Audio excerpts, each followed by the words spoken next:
We just have a minute more. I just want to switch topics and ask you about this new information we are getting up on our IMF deal, that government may secure a board approval for a deal later this month. What do you make of this new report? I mean, Daryl, remember we had a chat some time ago when the delay was kind of, and I recommended to government to apply to IMF on lending into official arrears. It's one of the options for Ghana government, and I noticed that is what Ghana government has done. This lending in official arrears means that if a government or a country who is a debtor is already on the path of establishing a credit arrangement with its creditors, and following a program by IMF to be able to bring financial sustainability, IMF is prepared to support or grant you the facility.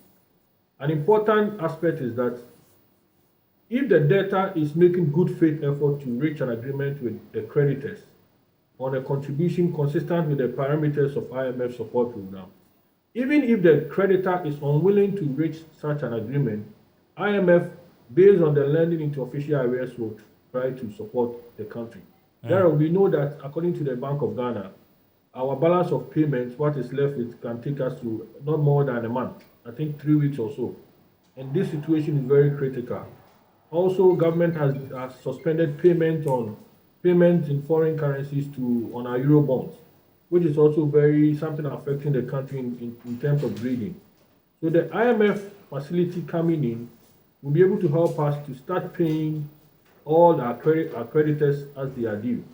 Even if our creditors fail not to accept, especially China, if China decides not to grant, when Ghana applies under lending into arrears arrangement, it can be granted. Also, once we are in discuss with the Paris Club agreement, which IMF knows what is happening, they will also prepare to grant us this agreement. So the May 17th proposal is going on that line of let's IMF lend to Ghana in arrears while Ghana goes on to make arrangements with their creditors to establish a firm agreement. If not, as I've mentioned, if you don't get this by June, the country will be in a very tight corner.